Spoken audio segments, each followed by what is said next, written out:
Hi everyone, welcome back to the channel. Today I'll be talking about a very common issue with the backswing, which is overswinging. That means the club gets a bit too long, alright? When the club is getting a bit too long, sometimes we tend to cast or we tend to come over the top, and then we have to straighten our body to make a pretty decent impact, alright? But sometimes with the long backswing, it will definitely affect the sequence of the downswing and you won't be able to hit it consistently solid. But don't get me wrong, some golfers make it work, like John Daly or Bubba Watson. They are great players with slight longer backswing. But to me, to have an ideal, good-looking backswing, I think it's better to get to somewhat at this position. All right, we do not want to get too long. All right. Before we try to fix the overswinging, we need to know that what is causing us to overswing. All right.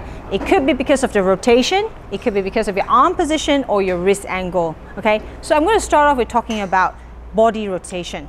We're going to talk about the body first, all right? There's two reasons why you overswing with the problem of the body. So number one, reverse pivot. When I have my hip moving towards the right side, upper body leaning towards the target, I tend to have a really long backswing, all right? The other one is we over rotate a lot, okay? When we want to hit it far, we start over rotating, and some of us will be able to see the club head in the corner of our eye, right? So over rotation will definitely cause a long backswing as well. So how are we going to fix this? I would like for you to work on the rotation. This will definitely help reverse pivot and also the over rotation issue. We just need to make sure we know where to stop, okay? So some people have a really flat backswing and they will rotate a lot, they will over rotate, right? So you gotta make sure that you set up properly, okay? At this position, just gotta make sure that the right hip goes back, the right leg will slightly extend with the left shoulder pointing down, just about a foot in front of the ball that you're gonna hit, okay? So this position. All right, we need to try to get to this position at the top. So our chest is just about 90 degree, hip about 45 degree, and the weight is about 65% on the right side. Okay, so you're going to make sure that you rotate properly in order to shorten the backswing. Number two, it could be because of our arms, all right? So if it's our arms, it's because when we get to the top of the backswing, you could be rotating really well, and then you bend both of your arms, all right? So we all know that we want to straighten our left arm throughout the swing, which is good, but we are not locking the left arm, all right? It's somewhat a little bit more relaxed, but it's straighter, all right? So when you get to the top of the backswing, we want the left arm to be somewhat straight, right elbow bend. So sometimes we tend to think about straightening the left arm, but if our right elbow is bending a lot, it will definitely pull our left arm as well. So I have a drill for you over here. In order to straighten the left arm and not bending like this, I would like for you to feel like your right hand is actually pushing away from your chest on the backswing. So when you get to the top over here, bending, I would like for you to feel like you're pushing your right hand, pushing the handle away from the chest. All right, this will help you stop yourself. This will definitely stop you from bending your arms too much. Okay, so that's number two. And then the next thing will be the wrist angle. The wrist angle will be, I would say that's the main reason why a lot of people overswing. The thing is when we hinge the club too much, okay? Or we yank the club back with an open club face, that causes the wrist to cup, okay? The wrist to cup. So when I yank it back and the wrist cup with too much hinge, this will happen, okay? So we're going to make sure that when we get to the top of the backswing, the wrist is somewhat flat over here. The right hand is at this angle, not this angle, okay? It's always in this angle. So when we get to the top, it has to be at this angle.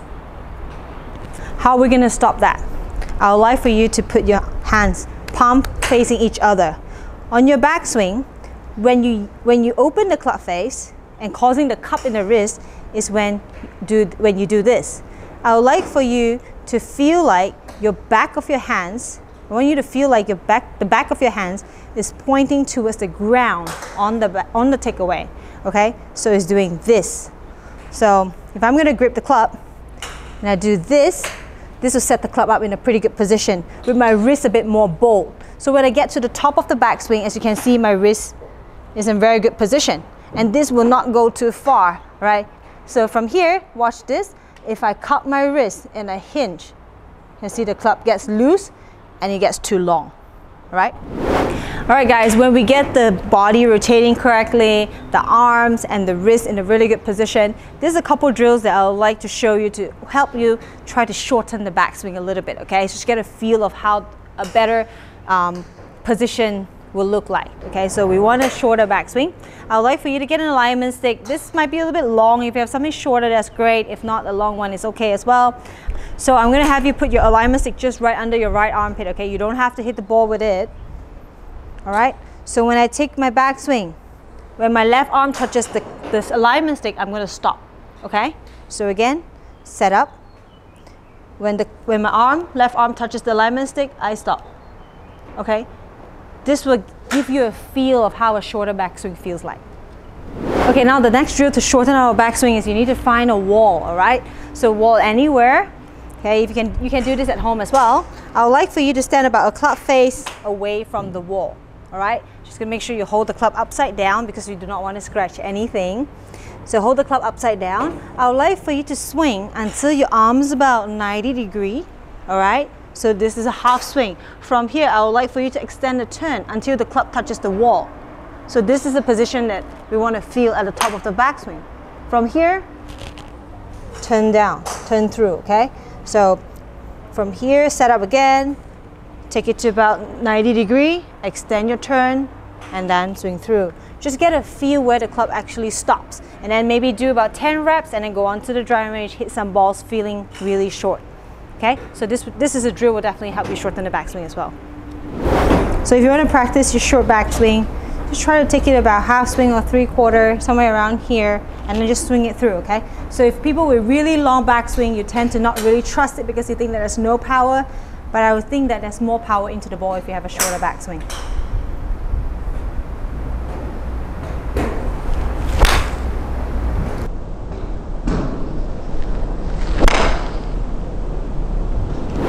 Alright guys, that's all I have for today. I hope this video will be able to give you an idea on how a good backswing should look like and will be able to fix your overswing. Because again, if you're overswinging, we kind of lose our engagement in the core and can cause a lot of problems to the downswing. Okay, so work on this a little bit. Hope you can set yourself up in a good position at the top and hit more solid and more consistent shots, alright? I hope you guys like this video. If you do, give me a like, subscribe to my channel, and I'll see you guys again soon.